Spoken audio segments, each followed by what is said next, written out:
Hello, beautiful people. Today is 27th of May. My name is Sahil, and welcome to Newspaper Analysis. Friends, he is Franklin D. Roosevelt, the 32nd President of USA. He says the test of progress is not whether we add more to the abundance of those who have much. It is whether we provide enough for those who have little. So, this particular quote points to the shared and responsive development which only will bring the justice for the society. Friends, this particular quote can be used as an example in GS paper number 2 into the questions of inequality, whereas GS paper number 3 as a strategy for the sustainable development. And now let's begin with today's newspaper analysis. Now, friends, just an admission. Yesterday, by mistake, I told you Velankani in Kerala. However, it is in Tamil Nadu. Apologies for it. It was a slip of tongue. And now let's start. This is the page number 1 of the Hindu newspaper, and the first news that we can see pertains to the recent standoff that is going on to the line of actual control.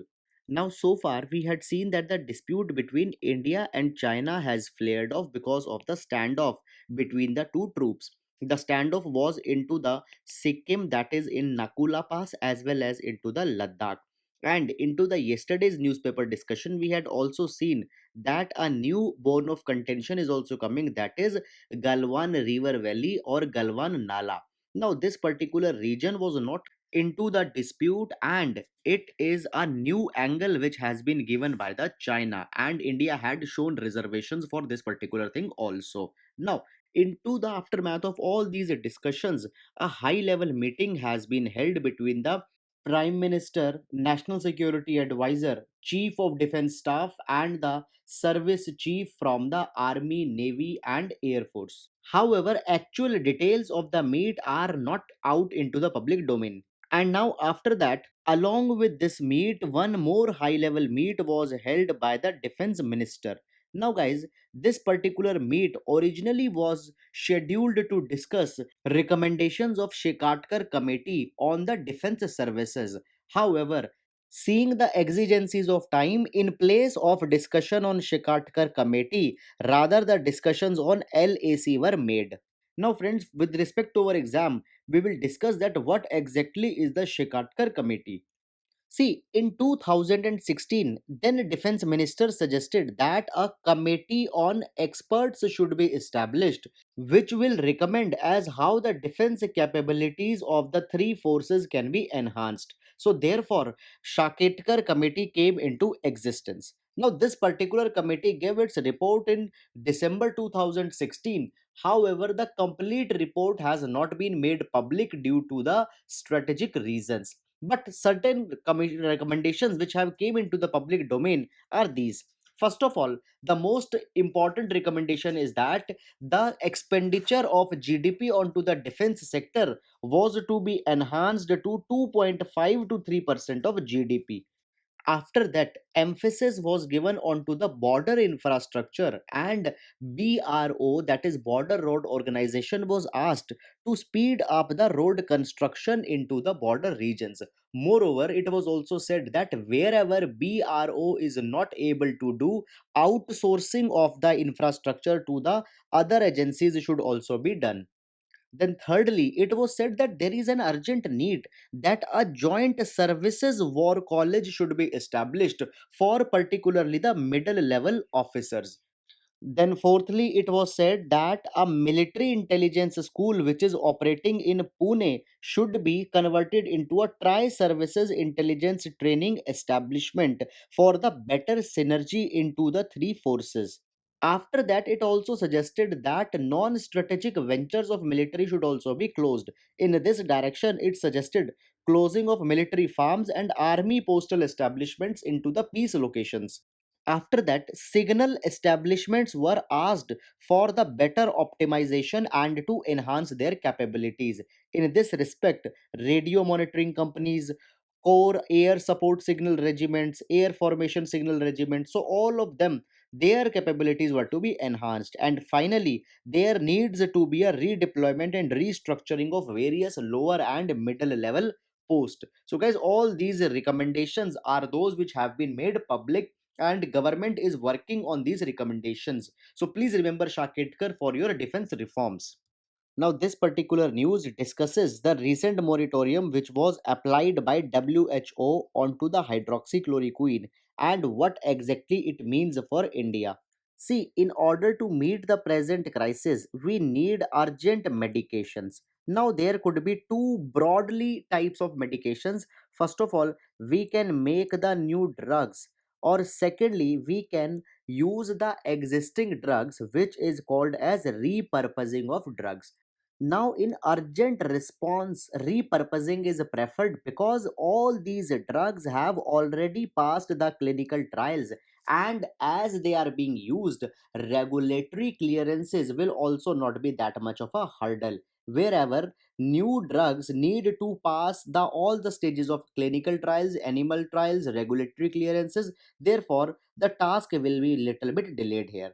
Now, into the direction of repurposing, WHO had started the Solidarity Mission, and under this mission, a repurposing of four drugs was taken. Now, these four drugs are remdesivir, which is used to treat Ebola, lopinavir, and ritonavir. This particular drug is used to treat the HIV/AIDS. Then there is interferon beta.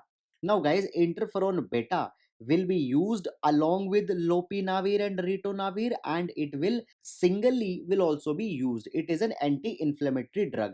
Then there is the hydroxychloroquine. This particular drug is usually used to treat the malaria. Now, initially, it was said that the hydroxychloroquine can very much effectively treat the condition of pneumonia, which happens to be a major cause of death. Therefore, it was also called as the miracle drug, particularly by the American president. Now, where exactly hydroxychloroquine is being used in India? So, in India, it is being used on two fronts. Number one, as a part of Solidarity Mission, it is being used into the randomized clinical trials into the patients they are being administered, and it is being seen what is the impact on them. Secondly, it is being used as a prophylactic drug. Prophylactic is one which prevents something, so it is being administered to the doctors, nurses, health work professionals, etc., to see what is the preventive capability of these drugs, and these people are being observed. Now, while all these things were going on, an article was published into the medical journal Lancet, and it was said that the patients who have been administered hydroxychloroquine, there has been no considerable impact on their health, and into certain cases their conditions even deteriorated. So therefore, WHO took a noting of this particular thing and ordered that there should be moratorium onto the testing of hydroxychloroquine. Now, guys, technically this moratorium applies onto the treatment of to the patients. However, right now the ICMR as well as Ministry of Health had made a clarification that such moratorium will not be applicable onto the prophylactic administration, that is where it is being given to the doctors and other health professionals. Moreover, into the last week, ICMR had even extended the scope here and had also started to give hydroxychloroquine to other professionals such as police personnel also. Now, so far as hydroxychloroquine is being administered, then what is the best way to observe whether there is some impact or not?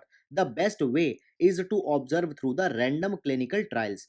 It means that the group of people which are receiving the hydroxychloroquine or any drug should not be known to the doctor, otherwise the result could be biased.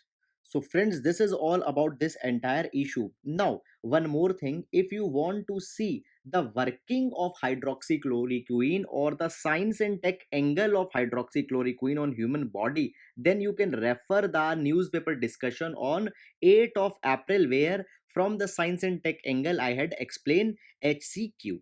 Now this all will move to the next. Now, friends, Supreme Court has asked the center as well as the state government that certain immediate action should be taken onto the migrant crisis. Now, into the recent times, various articles and reports have been published as how the Supreme Court is turning indifferent to the migrant crisis, And it was also suggested that this particular thing could be a breach of fundamental right under article number 21, where the promise of dignified life has to be given every citizen including the migrant. So now finally Supreme Court had gave a reminder to the center as well as states that they need to take adequate steps for the food, shelter and transport needs of the migrant workers. Moreover, Supreme Court has also asked for the status report as till now what has been done by the center and the state government for relieving the miseries of the migrant people. Now Supreme Court, how it is doing this particular thing? So friends, there are two things. First of all, under article number 32, Supreme Court has been given the responsibility that it needs to guarantee the fundamental rights to the citizens. So in that particular capacity, writs directions could be passed by the Supreme Court. Number 1. Number 2, there is article number 142 in our constitution, which provides that the Supreme Court can pass the orders and decrees in order to do the complete justice. So, guys, in these two capacities, Supreme Court can pass such kind of directions. So, please keep this angle in your mind also. And now we'll move to next. Now, here is a small news item with respect to the open book examination. Now, we have discussed this article couple of times. Now, what has happened recently? A referendum was held into the Delhi University. Now, guys, this is the first time that such kind of exercise at such massive scale by using digital tools is being held in India. Now, this referendum was done and 51,000 students participated into this referendum. These students belong to both undergraduate courses as well as postgraduate courses. Now, first of all, if we discuss what exactly referendum is, then guys, referendum is a tool which is used into the direct democracy, and here the subject matter is directly kept in front of people who are being impacted and their decision is asked, and on that basis the final decision will be taken. Now, as a consequence of this referendum, large number of students have rejected the open book examination as a viable way of conducting exams. So here broadly 85% students are against the decision to hold open book exam at home, and there were only 15.5% students which say that they have the aid into the form of laptops, and even reading at home was a hurdle for more than 80% students, and they said that they can't concentrate on studies due to anxiety, livelihood, health issues, and due to lack of compelling environment. So friends, these couple of points could be noted with respect to the open book exam which we had discussed. Now we'll move to next. Now we are into the editorial section, and this editorial talks about the case of self sufficiency for India. Now, friends, the recent pandemic had exposed the vulnerabilities of not only India but of various countries and had questioned the self sufficiency which has been packed and kept somewhere away.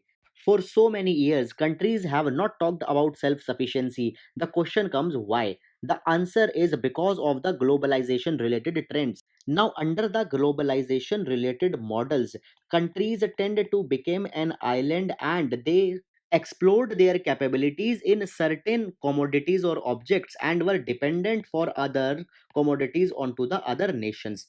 Now, in this particular background, some countries developed relative self sufficiency, not complete self sufficiency, and whatever were the requirements, they were imported from other nations. So, an intricate web of trade and international commerce began, but all these equations have been questioned into the present times, and again the debate on self sufficiency has came on the front. Now in this model, India tried their hand, and particularly into the personal protective equipments, India attained a kind of a self sufficiency and became one of the major producer also. But the battle has not been won here. We need to enhance this self sufficiency into the major spectrum of our manufacturing. So now guys, we want to go for the self sufficiency 2.0 model. Why 2.0? Because earlier into the 1950s also, we also tried to explore the self sufficiency but ended into a type of a socialistic model in which neither the wealth was generated nor a kind of a technological growth came. From very start, that is from 1950s, we followed the notion of the Bombay plan, where both the private as well as the public were given a kind of a role in economy. Public sector was conceived into the form of a PSUs, whereas private sector was conceived into the form of private enterprises, but none were able to achieve the efficiency and self-sufficiency. And this phenomena continued till 1990s. Now guys, why 1990 was important? Because this was the time when the world was going towards the third industrial revolution. Mind you, the first industrial revolution came with the discovery of coal, when the machines and mechanics changed and the production patterns became very much fast. Then the second industrial revolution came towards the end of 19th century, where the electrification and telephone play an important role, and again the thrust was given to the production and the management. And the third revolution which came was with the arrival of personal computers, microprocessors, chips, etc. And when the world was embracing this third industrial revolution, India was bound into the incompetencies. And due to these incompetencies, we did not achieve any substantial gains. And therefore, this particular period is also called as lost decades of India. And finally, after this, we entered into the 1991 reforms. Now, guys, here LPG, that is liberalization, privatization, and globalization, was carried. But again, India missed the bus. Now, why India missed the bus? Because out of these reforms, two major ideas came out. First, that PSUs are inefficient and are not worthy. Therefore, neither the government paid attention onto this PSUs. Everybody talked about relieving the PSUs, and privatization was suggested. And even the private sector also did not showed up into the heavy industries and was limited to a limited scale only. So neither public got developed nor PSUs got developed. The second trend of this particular reform was that we should invite the FDIs, because they will bring the technological know-how, they will bring the capital and a scope for the foreign collaboration. And on these basis, the private enterprises will collaborate them and a development will come. Now, in all this background, just understand this thing, that nowhere self sufficiency is being talked about. The PSUs had not been given the adequate attention. Our private is looking the refuge into the foreign sector. And at this particular time, the globalization is also becoming very much prominent, due to which, anyhow, the self sufficiency will not be talked. Therefore, neither the period before 1991 brought any self sufficiency, nor the period after brought any of it. However, at the same time, if we look towards our neighbors, then they had registered a kind of an East Asian miracle. In this particular direction, countries such as South Korea, Hong Kong, Taiwan, Singapore, etc., had learned from the example of Japan and started to go into the direction of self sufficiency. And they became the hub of consumer durables, electronic goods, microprocessors, computers, all these kind of things.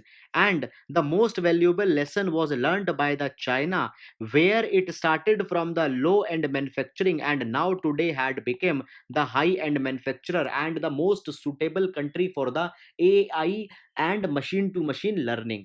Now, therefore, learning from this entire group, India should now take certain valuable lessons, though it had missed the bus into the past. So, what could be done? Number one, India needs to focus into the research and development capabilities along with onto the education.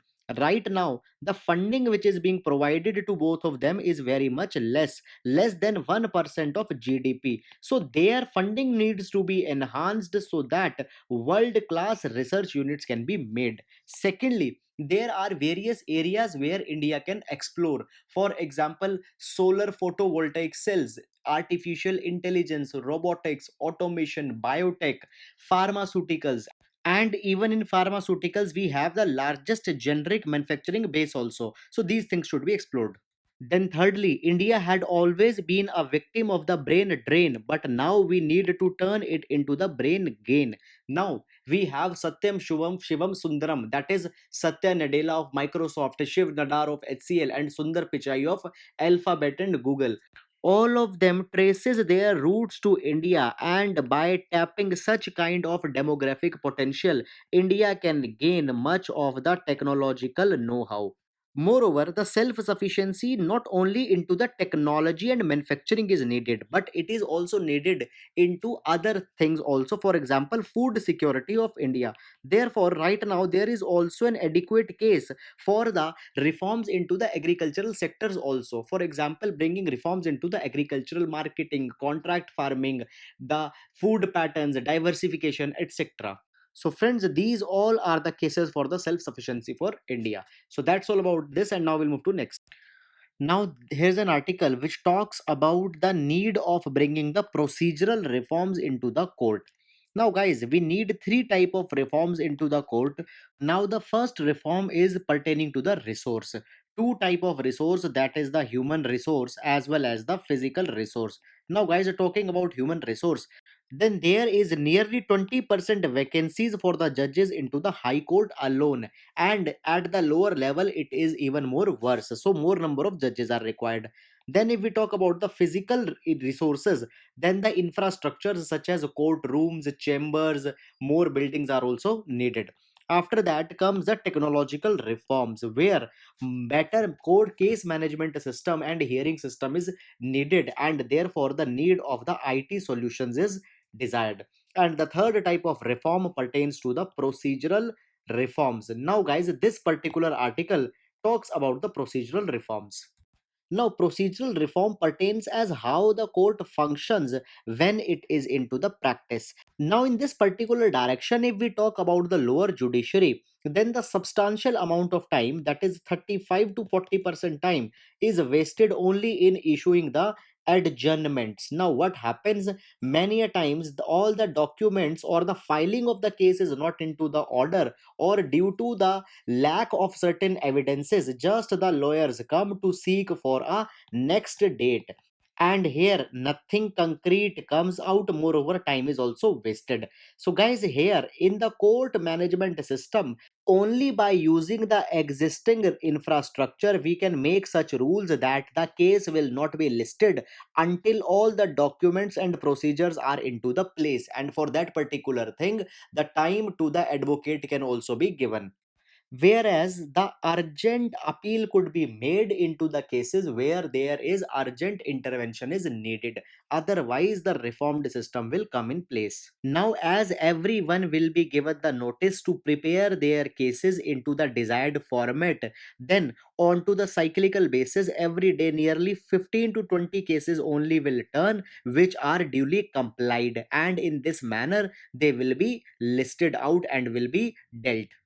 Now, after all these procedural reforms, we need a reform into the special leave petition, which is dealt under article number 136. Now, here guys, Supreme Court can give a leave or a permission to any petition that it can go to the Supreme Court.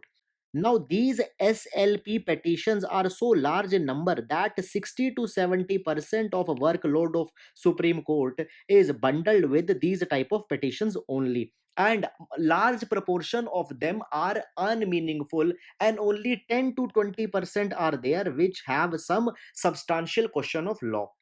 Therefore, in this particular direction, we need to do away with the immediate oral hearings which are dead right now. In this particular place, there should be a kind of a mechanism where the court will go for the pre hearing of an appeal, and if that pre hearing qualifies for the further oral hearing, then only it should be given away ahead. And all this thing can be done by amending the 2013 Supreme Court rules. Now, for this pre hearing, Supreme Court can hire certain research assistants also who can look into the merits and demerits of every SLP. and only if it has a merit, then it can be forwarded for the oral hearing. Now guys, in these particular kind of ways, the backlog of the Supreme Court can be reduced, and it could be made sure that only the meritorious cases qualify for the special leave petition under article number 136, and it is not being abused. Moreover, the rules for the normal proceedings or the statutory proceedings are also needed to be made into a proper manner. So friends, this is all here, and now we'll move to the next. Now here's the news on page number 10, where the government had converted Arogya Setu app into an open source software. Now guys, certain changes have been made. First of all, what do we understand by this open source? Now guys, there are two types of software. One are the open source and other are the proprietary software or the closed source.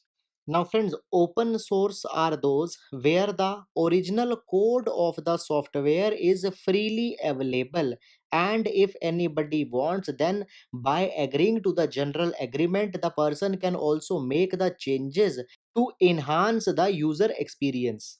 Whereas proprietary or closed source software are those where the source code is not freely available. So now guys, the Arogya Setu has been converted into an open source software.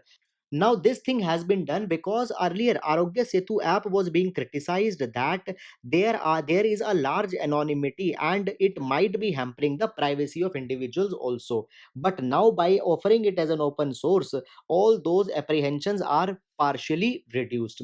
Moreover guys, apart from this also, a bug bounty program has also been started.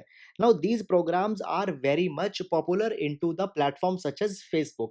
Here, if any person sees any vulnerability and if that vulnerability is reported, then a person will be given a cash reward. So here into the bug bounty program, government will be giving 1 lakh to 3 lakh to a person who will report any serious breach. So guys, these are the changes, and by this particular thing, the app will become more acceptable. For the time being, the open source code for the Android is available at the GitHub, whereas into the times to come, it will also be available for the iOS. Now, guys, it has been said by the government that presently 98% users are Android. So, therefore, right now the Android has been provided. So, this is all. Now, we'll go to next. Now, friends, here Glenmark, an Indian pharmaceutical firm, has started the faith trials. Now, guys, these trials are being started to see the efficacy of two drugs, that is favipiravir and umifenovir. Now, for these, an open label study will be conducted. Now, guys, open label study is one where both the doctor as well as a patient knows the impact of a medication. No information is withheld. So, it is a kind of a trial with the prior consent. So, it will be tried to see as what is the efficacy of both the drugs. Now guys, both the drugs have different working mechanisms, but it has been seen in certain cases that if in combination both the drugs are administered, then there could be the substantial reduction into the viral load into the early stages of infection. Now, friends, as the number of deaths from COVID 19 is increasing every day, these kind of studies are very much crucial because the cure is needed to be found out as soon as possible. Now, as a part of faith trial, two different groups will be constituted. One group will receive both of these drugs, whereas the other group will receive only favipiravir and other support systems, and they will be monitored throughout their treatment. So, guys, on the basis of that, the efficacy will be derived out. So, guys, this was all about the important newspaper discussion for today. I hope you are liking the video. Thank you so much.